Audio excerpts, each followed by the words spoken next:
Hello and what is up, YouTube? My name is Jacob Toman, and today we are taking a look at the United States District Court for the Eastern District of North Carolina and a particular complaint and case between the Berean Baptist Church, Return America Incorporated, Dr. Ronnie Beatty, and the People's Baptist Church versus Governor Roy A. Cooper III in his official capacity as Governor of North Carolina.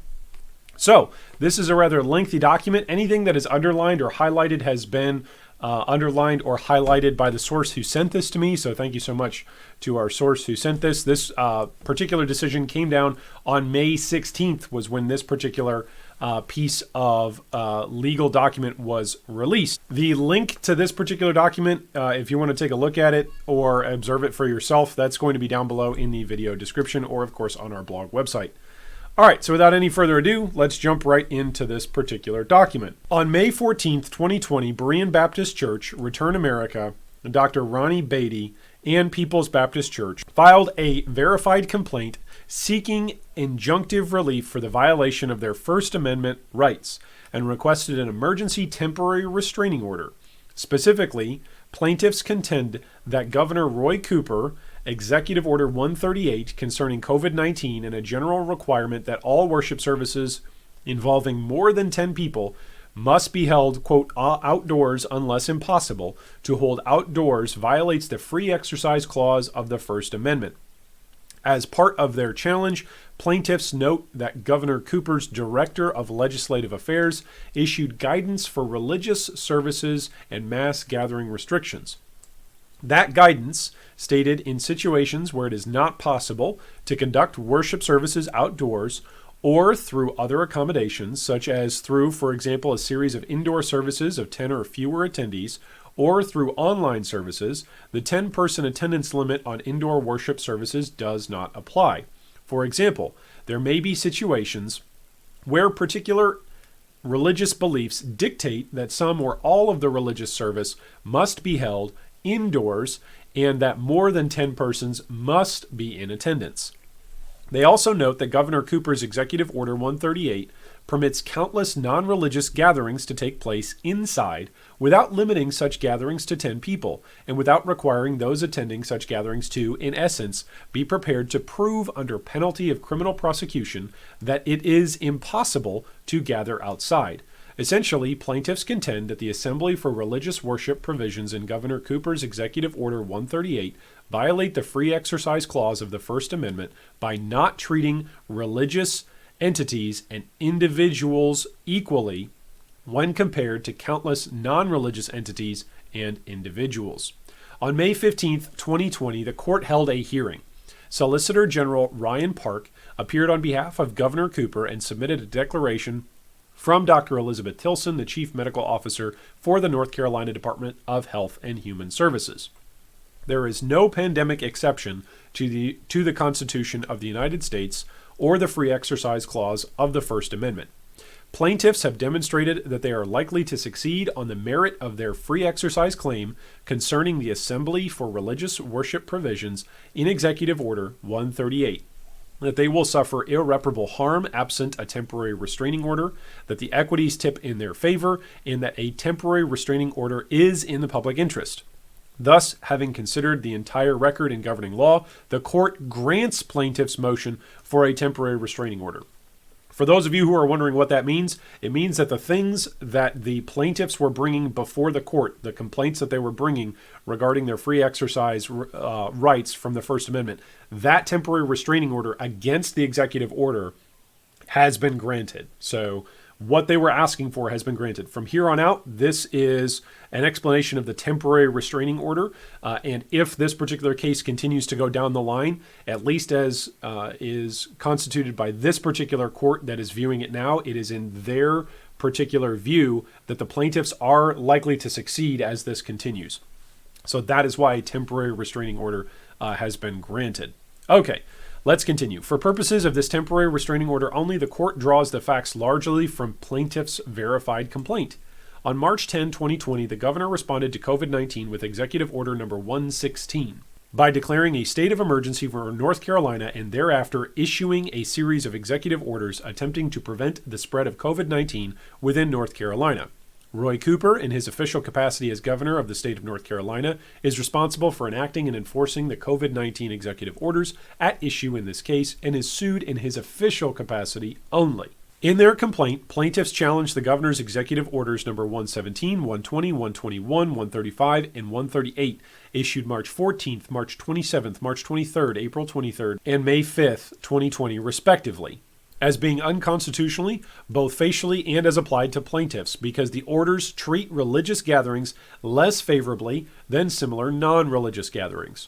According to plaintiffs, the orders virtually ban religious assembly, are not narrowly tailored, and do not permit less restrictive means to achieve the government's interest without burdening plaintiffs' First Amendment rights. For those of you who read with us or viewed the U.S. Sixth Circuit court in Kentucky with a similar style case, that burdening of plaintiffs' First Amendment rights or religious exercise of freedom, depending on the case that it is being discussed, that's going to be very, very familiar language to you. For those of you who aren't familiar with it, the government cannot burden a particular religious group's rights. They cannot burden the plaintiffs. In other words, that's the language that's being used. In other words, they cannot set up rules for one group of people and not for another. Rules have to be broad enough, according to the Constitution, that they don't target out religious groups or religious entities. All right, let's continue. According to plaintiffs, the orders are not neutral laws of general applicability because they target constitutionally protected activity, significantly burden plaintiffs' right to freedom of religion and assembly, and establish an orthodox form of religious exercise approved by the state, all the while providing broad exemptions for many other non-religious gatherings of more than 10 people.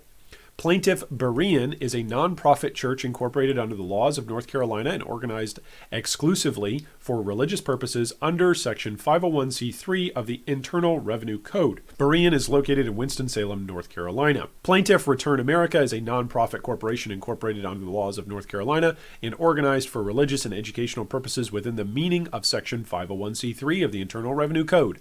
Return America is located in Winston-Salem, North Carolina. Berean has been operating in Winston-Salem, North Carolina since November 1980. Multiple times every week for almost 40 years, Berean has assembled its members and attendees in its church building in gatherings of more than 10 people to engage in religious worship as a body. It has been unable to do so since the governor issued his orders. Dr. Beatty is the founder and pastor of Berean, the president of Return America, and serves as a chaplain for the Winston-Salem Police Department. Berean and its members, including Dr. Beatty, who together make up Berean, believe that a physical assembly in one place on Sunday for midweek services, in revivals, and for other special meetings is a God-commanded part of their worship, and that the failure to assemble violates their religious faith. Church attendance is of such ecclesiastical importance to Berean that under Berean's bylaws, the failure of a member to attend at least one regular worship service in 2 months subjects that member's membership to automatic termination by Berean. Return America is a nonprofit organization that consists of a network of churches and individuals whose purpose is to educate, motivate, and mobilize citizens in a united effort to promote Judeo-Christian values. Return America regularly conducts rallies, conferences, and other gatherings with more than 10 people. Return America has been prohibited from doing so since the governor issued his orders. Return America has over 130 supporting North Carolina churches and several hundred individuals within its network, with some 12,000 individuals attending Return America rallies. Peoples is a nonprofit church incorporated under the laws of North Carolina and organized exclusively for religious purposes under Section 501c3 of the Internal Revenue Code. Peoples is located in Greenville, North Carolina. Peoples has been operating in Greenville, North Carolina for 58 years. Multiple times every week over those 58 years, Peoples has assembled its members and attendees in its church building in gatherings of more than 10 people to engage in religious worship as a body. It has been unable to do so since the governor issued his orders.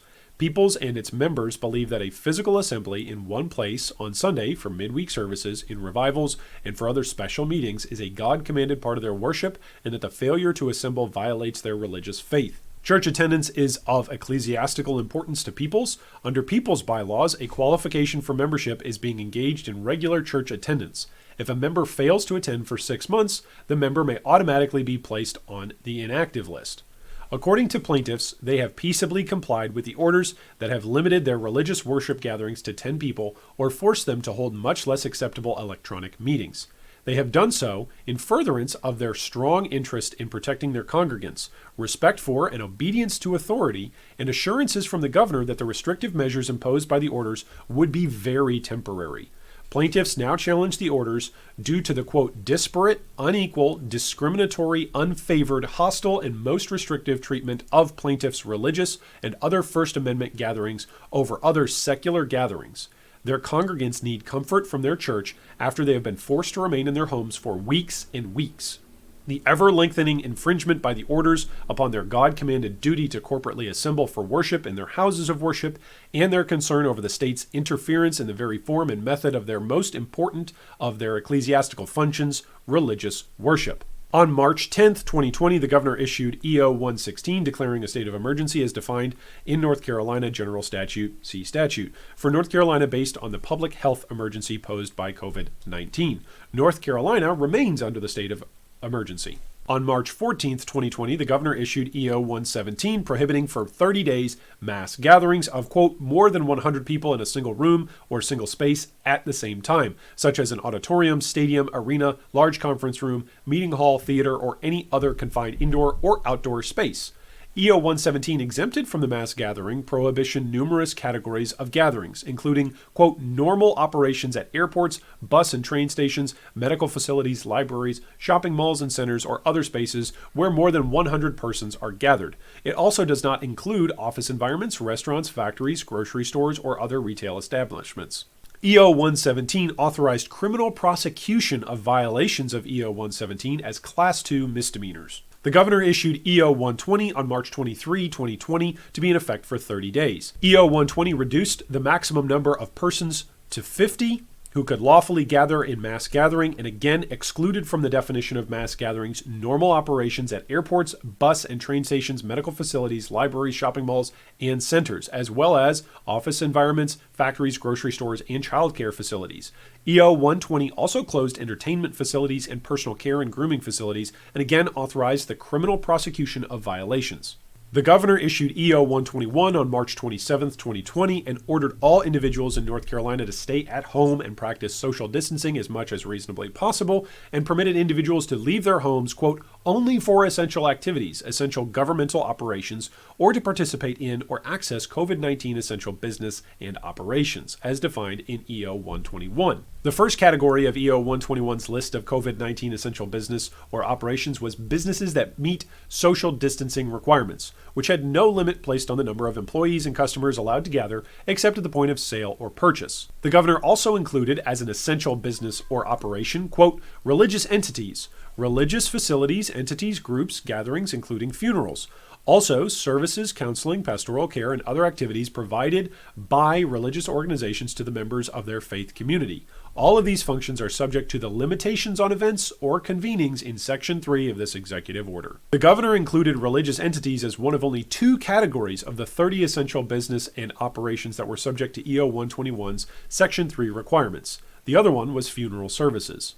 Section 3 of EO 121 rescinded the definitions from earlier orders that had defined mass gatherings as more than 100 people and then more than 50 people. It defined mass gathering as any event or convening that brings together more than 10 persons in a single room or space at a time.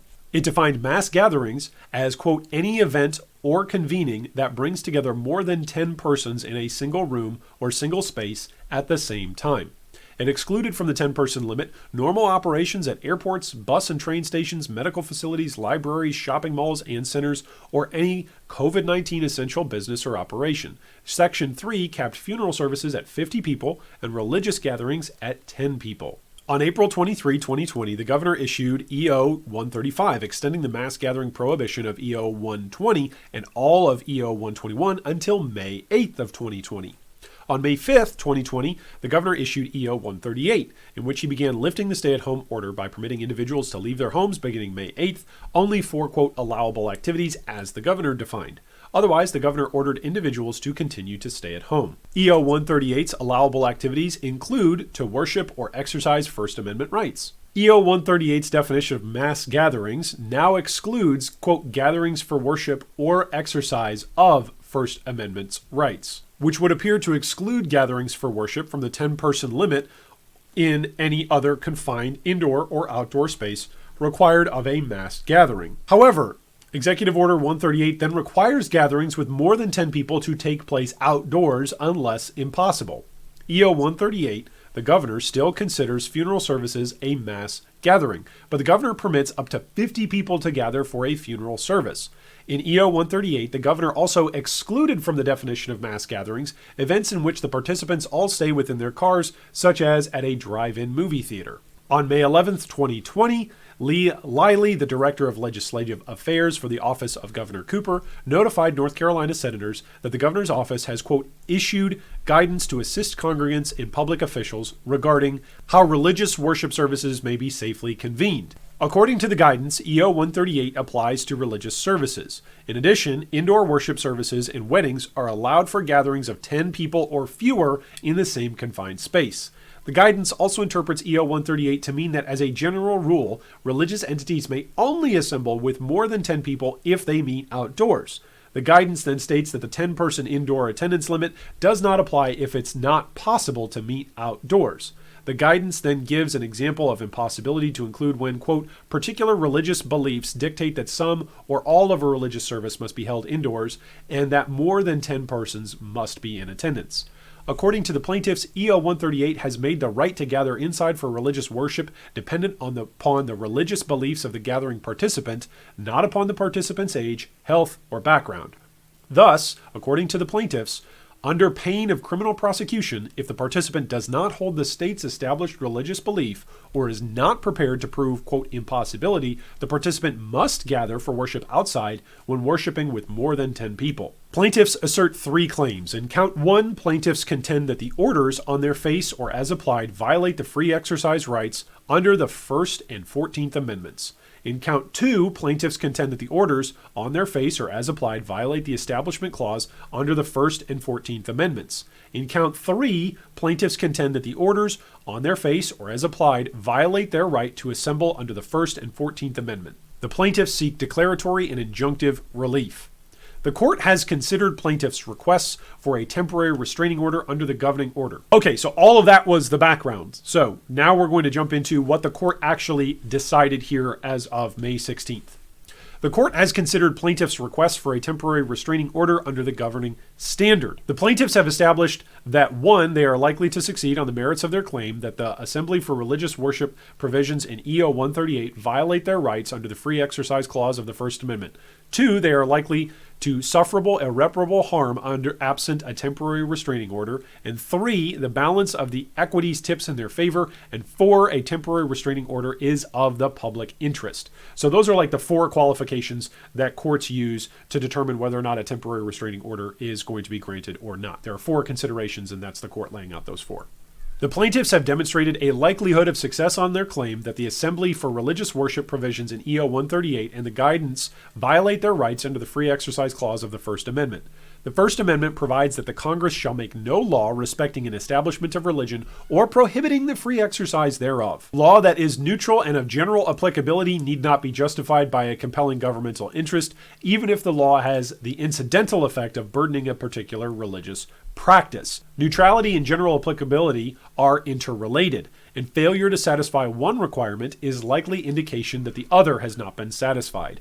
If a law is not neutral or generally applicable, it must be justified by a compelling governmental interest and must be narrowly tailored to advance that interest. No constitutional right, including the right of free exercise of religion, is absolute. The quote there is, "But the liberty secured by the Constitution of the United States to every person within its jurisdiction does not import an absolute right in each person to be, at all times and in all circumstances, wholly freed from restraint. Individual liberties, under the pressure of great dangers, may be reasonably restricted as the safety of the general public may demand. A court may review those restrictions if they have no real or substantial relation to those objects, or are beyond all question a plain, palpable invasion of rights secured by the fundamental law." Although 115 years old, Jacobson, that's a particular court case, remains the lodestar in striking the balance between constitutional rights and public safety. The court order then quotes from Executive Order 138 regarding mass gatherings and what is prohibited. The court continues, so far so good. If you read just this paragraph, it appears that the definition of mass gatherings does not include gatherings for worship or exercise of First Amendment rights. Thus, it appears the plaintiffs can meet and worship with as many members as they want, whether inside or outside. Not so. Upon close inspection, the protections in Section 6A are nominal at best. Indeed, the Assembly for Religious Worship provisions in Executive Order 138 represent precisely the sort of subtle departures from neutrality that the Free Exercise Clause is designed to prevent. At oral argument, the court asked the governor's counsel, so in other words, this was in the court proceedings at a particular meeting in a convening of this particular court, which I believe happened on May 15th. I believe this was filed on the 14th, and then the court actually met on the 15th, and then this decision was released on the 16th. So incredibly speedy court proceedings here. At oral argument, the court asked the governor's counsel if Executive Order 138 means that any religious entity can hold an indoor service at any time of any size if it wants to, so long as it follows social distancing. The governor's counsel answered no. The governor's counsel then discussed Section 6C in Executive Order 138. Section 6C states, because of the risk of COVID-19 spread is much greater in an indoor setting, any gathering of more than 10 people that are allowed under subsection 6A shall take place outdoors unless impossible. The court then asked, who decides whether it is impossible to worship outside under Section 6C? The governor's counsel conceded that it would be a sheriff or other local law enforcement officer who would decide whether the religious entity or individual was correct in deciding whether it was impossible to worship outside. That's a remarkable answer in light of the Free Exercise Clause. A leader of a religious entity or a worshiper under the pain of criminal prosecution for a Class 2 misdemeanor has to answer to a sheriff or other local law enforcement officers whether it is, quote, impossible to worship outside. Who could answer that question? Yes, it is impossible. After all, in the overwhelmingly majority of cases, members of a religious entity would have gathered to worship from somewhere else. Upon arrival at the worship site, all would be outside for at least a few moments, whether they traveled by public transportation, by automobile, by bus, or by foot. Sure, it might be hot, cold, rainy, or buggy, but when would it be impossible to worship outside? EO 138 does not answer that question, but the governor's guidance does, and that answer is even less satisfying. In the guidance, the governor's director of legislative affairs gave an example of what would qualify to permit a religious organization or group of worshipers to have more than 10 people inside worship. The guidance states, for example, there may be situations in which particular religious beliefs dictate that some or all of a religious service must be held indoors and that more than 10 persons must be in attendance. Again, the question becomes, who decides whether a religious organization or group of worshipers correctly determined that their religious beliefs dictated the need to have more than 10 people inside of worship? Under EO 138, the answer is a sheriff or another law enforcement official. This court has grave concerns about how that answer comports with the Free Exercise Clause. At the hearing, we also discussed what the impossibility provision in Section 6C meant for the myriad non-religious entities referenced in EO 138. The governor's counsel opined that because it would be, quote, impossible to move the produce out of a grocery store, grocery stores and those who shop there are not subject to the, quote, no more than 10 unless inside unless impossible, end quote, requirement in Section 6C. Presumably, that answer would be the same for those who operate or gather and wait at an airport, bus or train terminal, a medical facility, a shopping mall, a shopping center, Walmart, Lowe's, and countless other businesses of all kinds. If a person or entity is buying or selling goods or services, the governor understands EO 138 to mean that it is impossible to move such goods or services outside.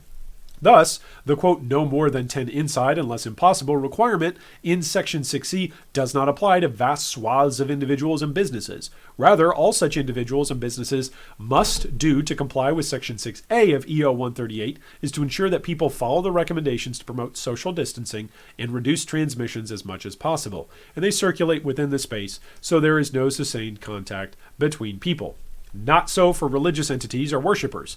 As the governor's counsel made clear at the hearing, and as the guidance makes even more clear, a sheriff or other law enforcement official has the power to decide whether a religious person or entity has met the, quote, no more than 10 inside unless impossible, end quote, requirement in 6C. If the answer is wrong, the religious person or entity faces prosecution for a Class 2 misdemeanor.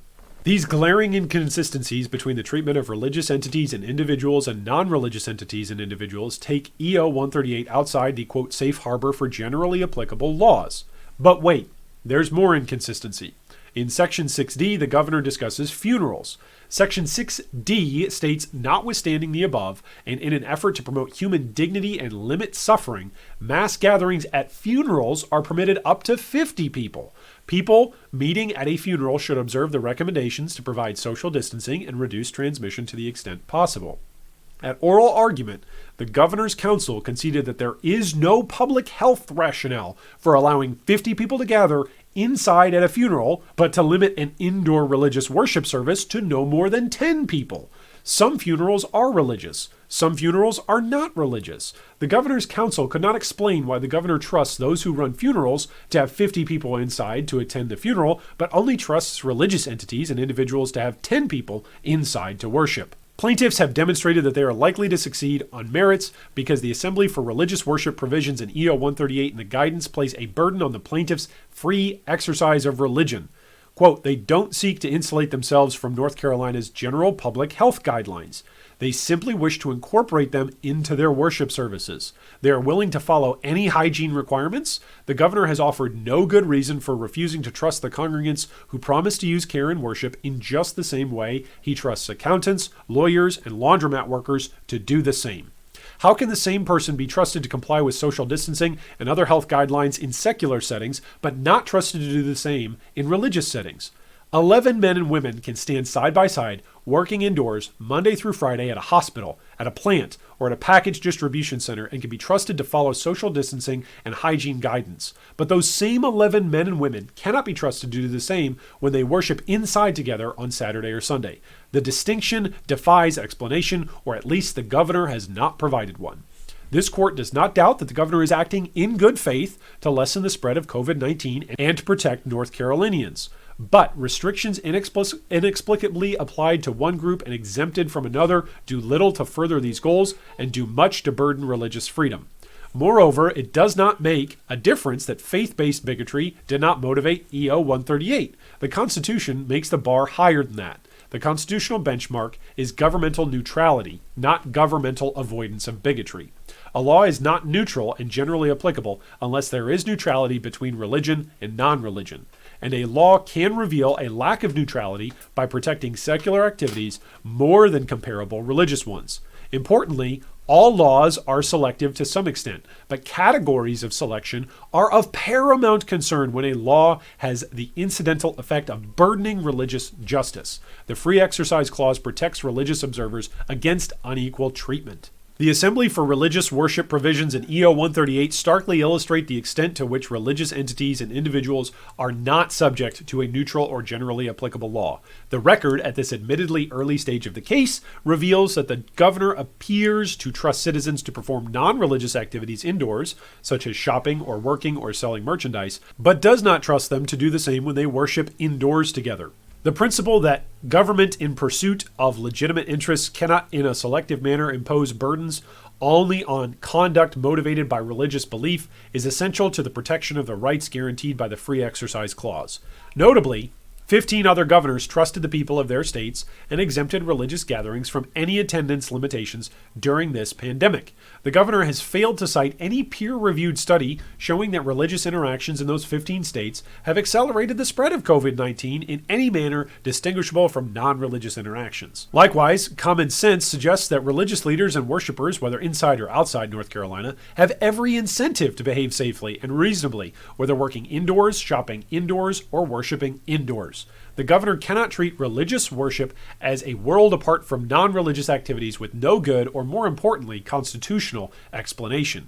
According as in Roberts, the Assembly for Religious Worship provisions in EO 138 must satisfy strict scrutiny and narrow tailoring. As for strict scrutiny and narrow tailoring, no one contests that the Assembly for Religious Worship provisions in EO 138 burden sincere faith practice. Similarly, no one contests the governor's compelling interest in seeking to prevent the spread of COVID-19. Thus, the question becomes whether the Assembly for Religious Worship provisions in EO 138 amount to the least restrictive means of serving that compelling interest. They do not. Plaintiffs have pledged to adhere to, quote, all recommended COVID-19 social distancing and personal hygiene safety guidelines in exercising their free exercise rights. They simply want the governor to afford them the same treatment as they and their fellow non-religious citizens receive when they work at a plant, clean an office, ride a bus, shop at a store, or mourn someone they love at a funeral. The court recognizes that under Jacobson, the state has significant power to legislate in the public interest during public health emergencies. The court acknowledges that the governor's interest in protecting the public during a public health emergency is both compelling and sincere. The court also understands that the right to practice religion freely does not include liberty to expose the community to communicable disease or the latter to ill health or death. Moreover, it is not the ambit of the judiciary to usurp the functions of another branch of government. Nevertheless, in Jacobson, the court recognized that such a power is not absolute and that an acknowledged power of a local community to protect itself against an epidemic threatening the safety of all might be exercised in such an arbitrary and unreasonable manner, or might go so far beyond what was reasonable, or might go so far beyond what was reasonably required for the safety of the public as to authorize or compel the courts to interfere for the protection of such persons. In this case, the Assembly for Religious Worship provisions in EO 138 do just that. And as the Sixth Circuit recently noted, while the law may take periodic naps during a pandemic, we will not let it sleep through one. That is, of course, a quote to the Sixth Circuit U.S. Court of Appeals that was referencing the court case between the church on Easter in Kentucky versus the general governor's orders in Kentucky for drive-in church. Again, that video and that information will also be included down below in the video description. In effect, the Assembly for Religious Worship provisions in EO 138 place worshipers between these two particular things, forcing them to choose between obeying their faith or risking criminal prosecution for a Class II misdemeanor. The Free Exercise Clause of the United States Constitution affords them protection from that choice. The Assembly for Religious Worship provisions in EO 138 are not narrowly tailored to accomplish the compelling interest in protecting public health. Accordingly, plaintiffs have demonstrated they are likely to succeed on the merits of their free exercise claim. Plaintiffs have demonstrated they would suffer an irreparable injury if the Assembly for Religious Worship provisions in EO 138 are enforced. The loss of First Amendment freedoms for even minimal periods of time unquestionably constitutes irreparable injury. Moreover, that EO 138 may expire on Friday, May 22nd at 5 p.m. offers no comfort to plaintiffs. With each passing day, the harm from depriving plaintiffs of their free exercise rights only increases.